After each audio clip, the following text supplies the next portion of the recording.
নমস্কার বন্ধুরা, সবাই স্বাগতম আমার নতুন একটি ভিডিওতে। আমি তোমাদের ক্লাস 12 এর এডুকেশন পরীক্ষা যে রয়েছে সামনে, সোমবারে তোমাদের এডুকেশন পরীক্ষা বা শিক্ষা বিজ্ঞান পরীক্ষা। এই এডুকেশন পরীক্ষার কোয়েশ্চেন ব্যাংকের যে একের মানেরগুলি সলিউশন আমি অনেক আগেই দিয়েছি। তো এখানে তোমাদের যে দুইয়ের মানগুলি রয়েছে, দুইয়ের মানগুলি সলিউশন দিয়ে দেবো। ঠিক আছে, তোমরা অবশ্যই ভিডিওটা খুব ভালোভাবে দেখো আর স্লো করে দেখবে। অবশ্যই তোমরা যদি চাও তোমরা স্ক্রিনশট দিয়ে রাখতে পারো, আর যদি চাও তোমরা ভিডিও দেখে শিখে নেবে, এটাও শিখতে পারো। ঠিক আছে, আর টেলিগ্রাম চ্যানেলে জয়েন করে নিও, আমি টু মার্কসগুলি সেখানে দিয়ে দেবো। ঠিক আছে, তো তারপর প্রথম দেখি মনে রাখবে 3-এর মান, 4-এর মান আর 5-এর মানগুলি আমি বার করে নিই, কারণ আমার স্টুডেন্টস তারা সবসময় যে এডুকেশনটা রয়েছে যেটা, এটা আমি টেক্সট বই কি বেশি ফলো করাই। ঠিক আছে, আমি এটা সাজেশন বানাইনি, আর লেটও হয়ে গেছিলো তার জন্য সাজেশনটা এটা তৈরি, মানে কোয়েশ্চেন ব্যাংকের আনসারটা বার করা হয়নি আর কি। ঠিক আছে, তারা বই থেকে পড়তো, বইয়ের মধ্যে সবগুলির আনসারই রয়েছে। ঠিক আছে, আমরা সবগুলি বই থেকে বের করেছিলাম। ঠিক আছে, তো টু মার্কসগুলি রয়েছে আমার কাছে, তার জন্য টু মার্কসগুলি আমি তোমাদের এখানে দিচ্ছি। চলো, প্রথম কোশ্চেন হচ্ছে বুদ্ধাঙ্ক কাকে বলে। তো বুদ্ধাঙ্ক বা আইকিউ হলো একটি পরিমাপ যা মানুষের বুদ্ধিমত্তা বা জ্ঞানীয় ক্ষমতা নির্ধারণ করে। এটি একটি আদর্শায়িত পরীক্ষার মাধ্যমে পরিমাপ করা হয় এবং সাধারণত একটি সংখ্যাসূচক মান হিসেবে প্রকাশ করা হয়। এটা হচ্ছে এর সূত্রটা। ঠিক আছে, তারপর দেখো, মানসিক বৈষম্য বলতে কি বোঝো? মানসিক বৈষম্য হলো এমন একটি অবস্থা যেখানে একজন ব্যক্তির মানসিক ও জ্ঞানীয় ক্ষমতা তাদের বয়সের স্বাভাবিক বিকাশের তুলনায় উল্লেখযোগ্য কম থাকে। এর ফলে ব্যক্তির সামাজিক, শিক্ষাগত ও পেশাগত জীবনে বিভিন্ন অসুবিধা দেখা দিতে পারে। তারপর দেখো, নমনীয়তা বলতে কি বুঝো? নমনীয়তা হলো পরিবর্তনশীল পরিস্থিতির সাথে খাপ খাইয়ে নেওয়ার ক্ষমতা। এটি নতুন ধারণা ও পদ্ধতির প্রতি উন্মুক্ত থাকা এবং প্রয়োজনে নিজেদের চিন্তা ভাবনা ও আচরণ পরিবর্তন করার ক্ষমতাকে বোঝায়। ঠিক আছে, ধনাত্মক সহগতি হলো দুটি চলকের মধ্যে এমন একটি সম্পর্ক যেখানে একটি চলক বাড়লে অন্য অন্য চলকটিও বাড়ে, এবং একটি চলক কমলে অন্য চলকটিও কমে। উদাহরণস্বরূপ, পড়াশোনার সময় বাড়লে পরীক্ষার ফলাফলও সাধারণত বাড়ে। ঠিক আছে, দেখো তারপর সহপাঠ্যক্রমিক কার্যাবলী দুটি উদ্দেশ্য লক্ষ্য। সহপাঠ্যক্রমিক কার্যাবলী দুটি উদ্দেশ্য হলো শিক্ষার্থীদের শারীরিক ও মানসিক বিকাশ ঘটানো, শিক্ষার্থীদের মধ্যে সামাজিক দক্ষতা ও মূল্যবোধ জাগ্রত করা। মূল্যবোধ সংকটের দুটি কারণ কি?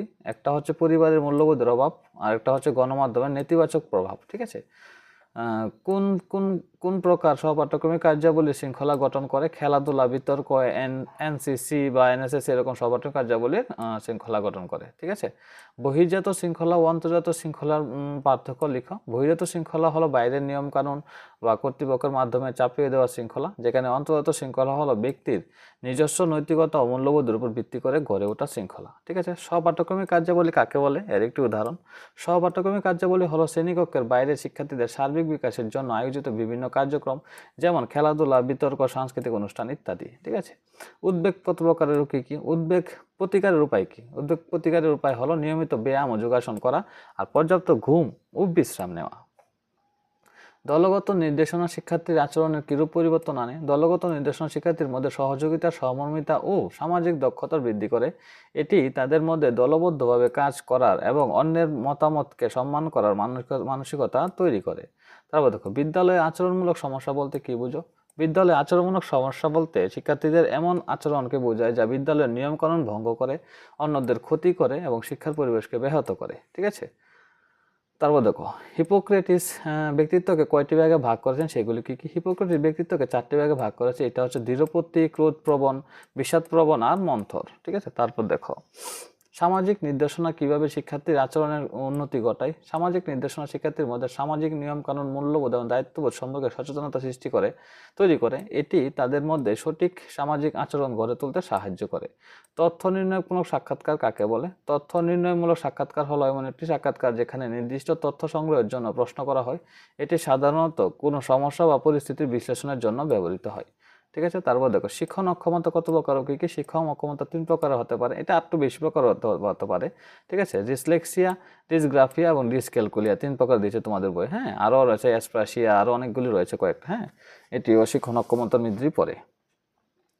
তারপর দেখো, শিক্ষণ অক্ষমতার দুটি কারণ কি? দুটি কারণ হলো জেনেটিক কারণ, আর একটা হচ্ছে স্নায়বিক বিকাশজনিত সমস্যা। অন্তর্ভুক্তিমূলক শিক্ষার দুটি উদ্দেশ্য কি? অন্তর্ভুক্ত শিক্ষার দুটি উদ্দেশ্য হলো সকল শিক্ষার্থীর জন্য সমান সুযোগ সৃষ্টি করা, বৈচিত্র্যকে সম্মান করা এবং শিক্ষার্থীদের মধ্যে সহমর্মিতা গড়ে তোলা। ডিসপ্র্যাক্সিয়া কি? ডিসপ্লেক্সিয়া হলো একটি স্নায়বিক বিকাশজনিত সমস্যা যা শরীরের নড়াচড়া ও সমন্বয়কে প্রভাবিত করে। ঠিক আছে, এটা তোমরা বই থেকে নিয়ে নিও, এটা ছোট হয়েছে বেশি।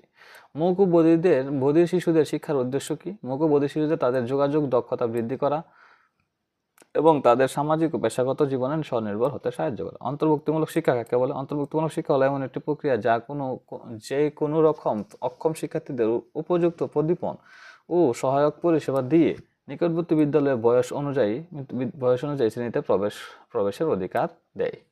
ডিসলেক্সিয়া কি? ডিসলেক্সিয়া হলো একটা শিখন অক্ষমতা যা পঠন, বানান, শব্দ প্রক্রিয়াকরণে অসুবিধা সৃষ্টি করে। বই থেকে নিয়ে নিও এটা। হ্যাঁ, প্রযুক্তি শব্দটির ব্যুৎপত্তিগত অর্থ কি? প্রযুক্তি শব্দটির ব্যুৎপত্তিগত টেকনে যা এসেছে, যার অর্থ হলো শিল্প বা দক্ষতা। এটা তোমরা লাস্টের অধ্যায়ের দিকে তো রয়েছে, তোমরা নিয়ে নিও এটা। হ্যাঁ, শিক্ষার প্রযুক্তির 5M বলতে কি বুঝো? 5M হলো ম্যান, মেশিন, মিডিয়া, ম্যাটেরিয়াল আর মেথড। ঠিক আছে, রম বা র্যামের মধ্যে পার্থক্য কি? রম বা রিড অনলি মেমোরি, এটা প্রোনাম তোমাদের আসবে দুটোটা, র্যাম রমের প্রোনাম শিখে নিও ভালো করে। রম হচ্ছে রিড অনলি মেমোরি, হলো এমন একটি মেমোরি যেখানে ডেটা স্থায়ীভাবে বা তথ্য স্থায়ীভাবে সংরক্ষিত থাকে এবং শুধুমাত্র পড়া যায়। ঠিক আছে, আর র্যাম হলো এমন একটি মেমোরি যেখানে ডেটা বা তথ্য অস্থায়ীভাবে সুরক্ষিত থাকে এবং পড়া লেখার উভয়ই করা যায়। ঠিক আছে, প্রক্ষেপণ প্রদীপন ও অপক্ষেপণ প্রদীপনগুলোর নাম লিখো। ঠিক আছে, শিক্ষা উপগ্রহ কি? তোমরা নিয়ে নিও এটা। তো এইভাবে তোমাদের ভিডিওটা শেষ হলো। নমস্কার এবং ধন্যবাদ সবাইকে।